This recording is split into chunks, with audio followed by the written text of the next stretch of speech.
2 suitcases, 1 backpack, 18 hours, and 3 planes later, I finally arrived in Germany for the last time. I was never gonna leave this country again. I was home, scaled down and reborn, a new start, a new me. And all of my past was irrelevant as soon as I stepped off that plane. Frankfurt Flughafen was a welcoming sight. It was familiar as a close friend as I ran to the train connection that would take me home to Munster and Otto home. Home. For the first time in weeks, I felt like living, filled with a new purpose to turn my life around. Maybe if I could live through this, I could survive, thrive even. Maybe life was worth living after all. I mean, just look at where I am, look at what I did. Left my country for a new one with no job and only a small grasp of the language. I mean, I wasn't the only person who'd ever done this, right? I mean, it wasn't a mistake. It couldn't be. I was guided by that universal force. There was meaning in all of this. And I was doing it for real. I was escaping. And it worked. You know, for a while. Otto was still at the hospital, only now for the day, and he returned home every night. He'd wake up, smoke cigarettes, leave the apartment, come back 12 hours later, smoke more cigarettes, and then fall asleep. Rarely speaking, or even looking at me. After about 3 weeks, I began to explore my new town more. I began looking for a job, began looking for an apartment so I could have my own space, and I even performed at local poetry slams and in front of small crowds in the park just to have something to do. Everything was okay, I guess. I just really wanted to be with my boyfriend. I wanted to be with Otto, to see him like how he used to be, to remember what his smile looked like. I'd forgotten what mine looked like ages ago.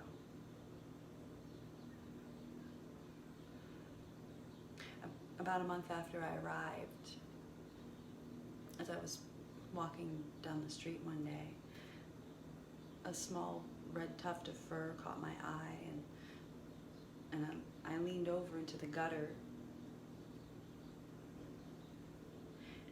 and there was a baby squirrel with a broken back.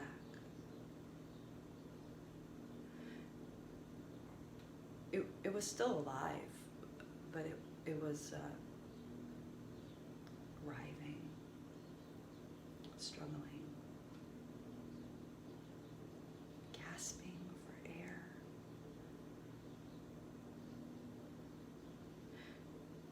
In situations like these, you're supposed to do the humane thing, put the creature out of its misery. But I just couldn't bring myself to do it. I could just watch it suffer. Watch.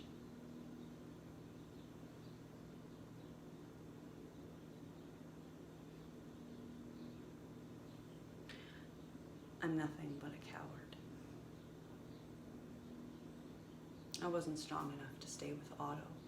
I knew it then. Not with my depression and suicidal thoughts. Not with selling all my possessions and leaving behind everything. I needed help.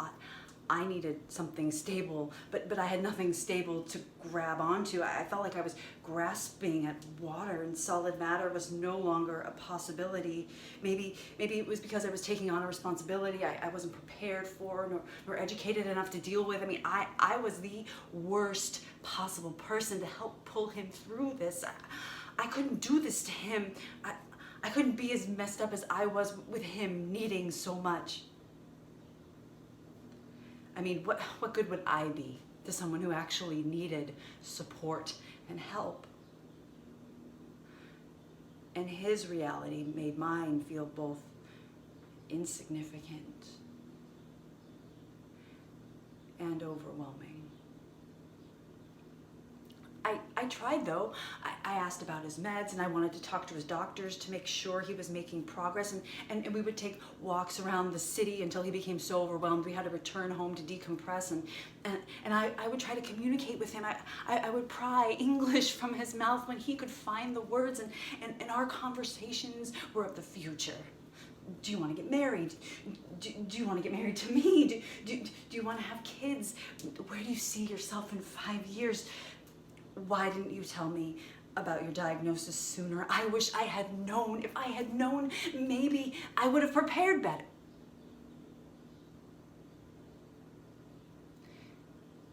No, I probably wouldn't have prepared better. I probably just would have abandoned him sooner.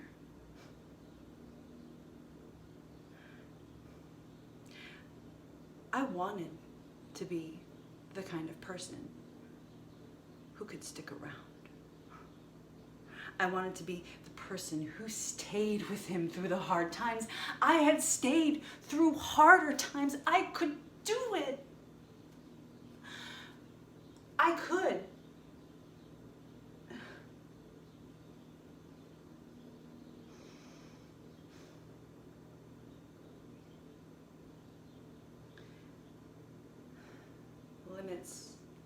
Limits are funny things when they surprise you.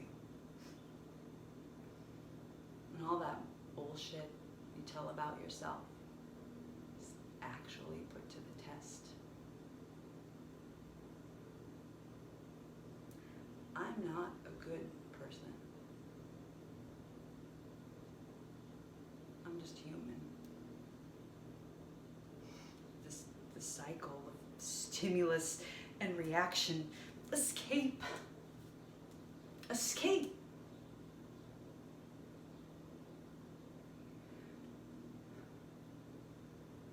So my nights became bar hopping stumbles, drunken hookups with random strangers, anything to forget what was awaiting me as I came home at dawn to Otto, leaving for his treatment program. Coming home to the person I really was. This didn't help my depression, and my self-loathing became an ever-present personality trait. And then it began to extend beyond myself and into the lives of my closest friends.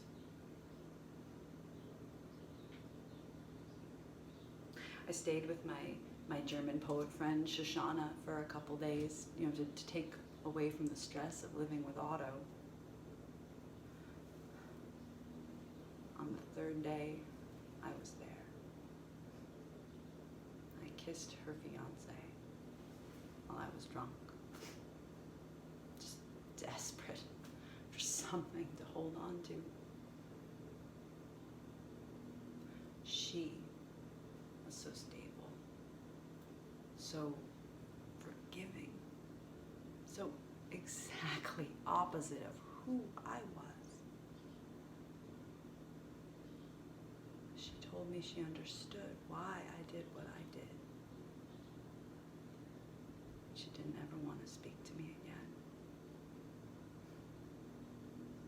I wasn't shocked. I didn't feel anything.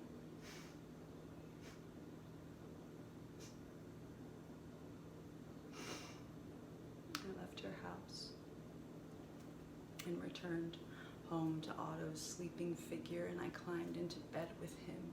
I could feel that fire burning out faster than it could be fed, and I wanted him to hold me like he did in the closet of that hostel, like we were free and unburdened by our faults. Kiss me, fuck me, make me feel something.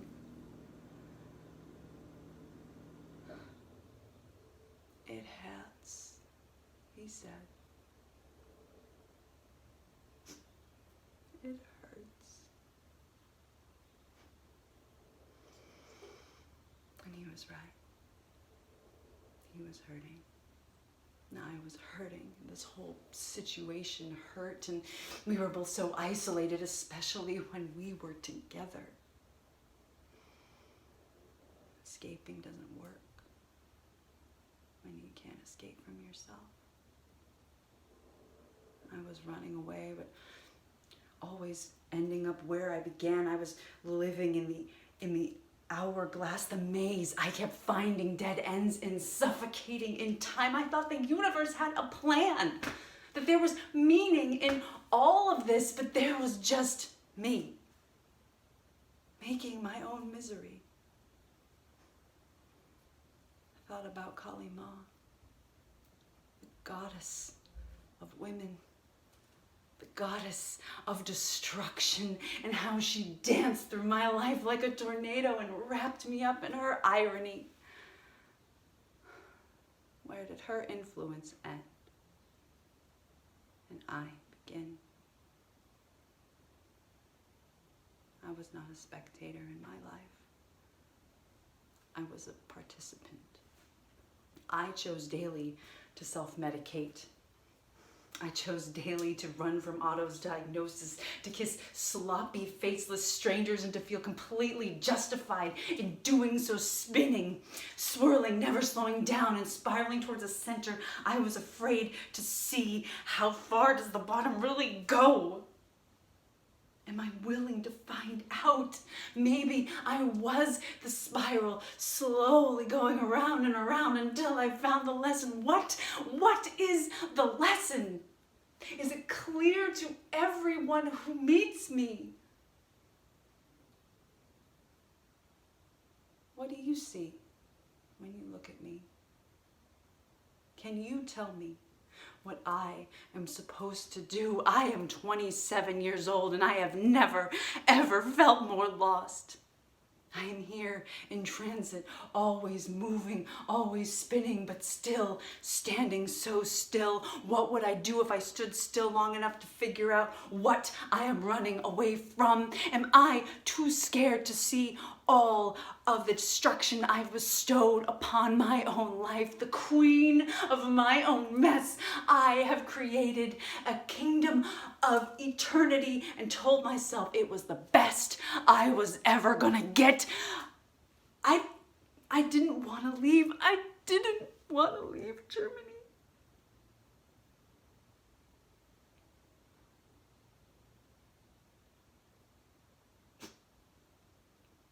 But I pulled myself up,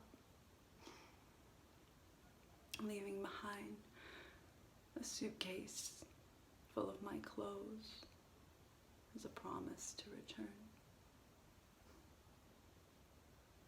I made that cobblestone walk back to the train station. A familiar journey leading me away from everything I was. Everything